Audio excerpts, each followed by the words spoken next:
বাংলাদেশে গণতান্ত্রিক ব্যবস্থা চালু করেছিলেন, একদলীয় শাসন ব্যবস্থা বাকশাল বিলুপ্ত করে সেই সুবিধা নিয়ে আওয়ামী লীগ আবার বাংলাদেশে রাজনীতি করার জন্য পুনর্বাসিত হতে পেরেছে। জিয়াউর রহমান করে দিয়েছিলেন বহুদলীয় গণতন্ত্র, এরপরে আবার বেগম খালেদা জিয়া এসে এই বাংলাদেশে আবার সংসদীয় গণতন্ত্র চালু করেছেন। কাজেই যতবার বাংলাদেশে বিএনপি রাষ্ট্র ক্ষমতায় এসেছে, মানুষের ভোটের অধিকার নিশ্চিত হয়েছে, বিচার বিভাগের স্বাধীনতা নিশ্চিত হয়েছে, মানুষের মৌলিক অধিকার, সাংবাদিকদের মৌলিক অধিকার এবং সকল শ্রেণী পেশার মানুষ, বিশেষ করে শ্রমিক সহ সকল শ্রেণী পেশার মানুষের মৌলিক অধিকার নিশ্চিত করেছে বিএনপি। কাজেই বাংলাদেশের মানুষ চায় আবারও বিএনপিকে রাষ্ট্র ক্ষমতায় দেখতে চায়। কি ঠিক কিনা আপনারা দেখান। এই যে দেখেন, সবাই এখানে চায় যে আবার বিএনপি রাষ্ট্র ক্ষমতায় আসুক। তারেক রহমানের নেতৃত্বে বিগত 15 বছর আন্দোলন সংগ্রাম করেছে এই সকল নেতা কর্মীরা। তারেক রহমানের নির্দেশে আমরা রাজপথে ছিলাম, তারেক রহমানের নির্দেশে আমরা জেল খেটেছি, তারেক রহমানের নির্দেশে আমাদের মধ্যে থেকে অসংখ্য তাজা প্রাণ গুলিবিদ্ধ হয়েছে, কিন্তু আমরা রাজপথ ছেড়ে যাই নাই। আমরা বলে দিতে চাই, বিএনপি একটি গণতান্ত্রিক দল, বিএনপি গণতন্ত্রে বিশ্বাস করে, মানুষের ভোটের অধিকার আদায়ে বিশ্বাস করে এবং মানুষের ভোটের অধিকার আদায়ের জন্য বিএনপি সব সময় সংগ্রাম করেছে।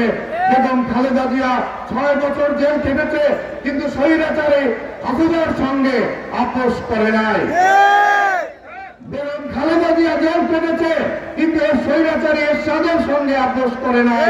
9 বছর আপসহীন সংগ্রাম করে বাংলাদেশে গণ-অভ্যুত্থানের 90-এর গণ-অভ্যুত্থানের মাধ্যমে বাংলাদেশে গণতন্ত্র প্রতিষ্ঠিত করেছেন। আর এই 2024 সালে আমাদের নেতা জনাব তারেক রহমানের নেতৃত্বে এবং তার নির্দেশে বিএনপির নেতাকর্মীরা ছাত্র জনতাকে সঙ্গে নিয়ে আবার একটি গণ-অভ্যুত্থান ঘটিয়ে শেখ হাসিনাকে বাংলাদেশের মাটি থেকে চিরতরে বিতাড়িত করেছে।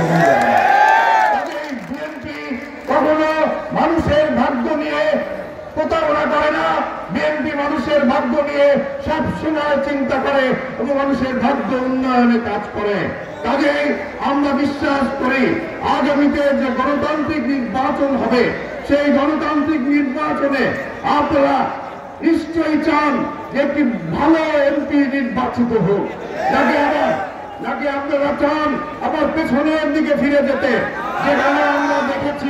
যেখানে আমরা দেখেছি গডফাদার তন্ত্রের জন্ম দিতে, যেখানে আমরা দেখেছি ভূমিদস্যুতার সৃষ্টি হতে, যেখানে আমরা দেখেছি অস্ত্রবাদের জন্ম হতে, যেখানে আমরা দেখেছি মানব কারবার এবং যেখানে আমরা দেখেছি কিশোর গ্যাংয়ের সৃষ্টি হতে।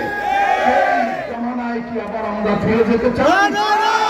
যদি আমরা না চাই, তাহলে আগামী দিনে আমরা কেমন নারায়ণগঞ্জ চাই, আগামী দিনে আমরা কেমন এমপি চাই, সেটা আজকে সিদ্ধান্ত গ্রহণ করতে হবে।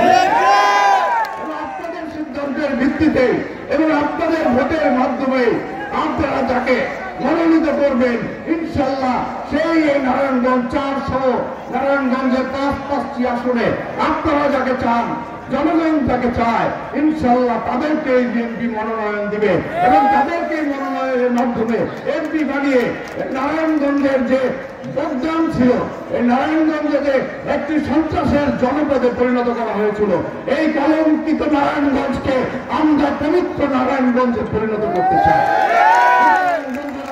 আমরা বিশ্বাস করি ফতুল্লা থানা বিএনপি অত্যন্ত শক্তিশালী একটি সংগঠন। এই সংগঠনকে আপনারা সামনের দিকে এগিয়ে নিয়ে যান। আপনারা অকুণ্ঠ সমর্থন দিয়ে আমাদের টিটু, রিয়াদ চৌধুরী, একরামুল কবির মামুন, নাদিম হাসান মিঠু সহ যারা এখানে যারা অঙ্গ সংগঠনে আমাদের নেতা রয়েছে, রবিন, টিপু সহ যারা এখানে রয়েছে, এদের পিছনে আপনারা থাকলে ইনশাল্লাহ আপনাদের ভাগ্য উন্নয়নে আমরা কাজ করে যাবো। ইনশাল্লাহ আপনাদের দোয়া চাই, আপনাদের ভালোবাসা চাই, আপনাদের উন্নয়নে কাজ করতে চাই। আপনারা রাজি আছেন? উন্নয়নে কাজ করতে চাই। ধন্যবাদ আপনাদেরকে। আবার দেখা হবে আপনাদের সঙ্গে।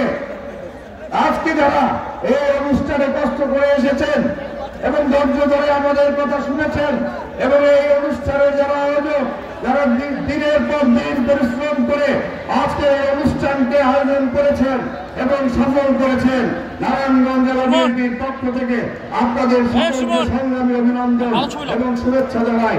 এবং আজকে বিশেষ করে শহীদুল ইসলাম টিটু, যিনি তার চোখ হারিয়েছেন, তার জন্য আপনারা দোয়া করবেন। রিয়াদ চৌধুরী অনেক পরিশ্রম করেছে সমাবেশ সফল করার জন্য, তাদেরও আপনারা দোয়া করবেন। এই সহ যারা এই মঞ্চে উপস্থিত রয়েছে বিএনপি অঙ্গ সংগঠনের নেতৃত্ব, তাদের সকলকে আমার সংগ্রামী অভিনন্দন জানিয়ে শুভেচ্ছা জানিয়ে আমি আমার বক্তব্য শেষ করছি। খুদাফেজ। বাংলাদেশ জিন্দাবাদ, বাংলাদেশ জাতীয়তাবাদী দল জিন্দাবাদ, শহীদ রাষ্ট্রপতি জিয়া রহমান, দেশের একটি দেবেন খালেদা জিয়া জিন্দাবাদ, তারেক রহমান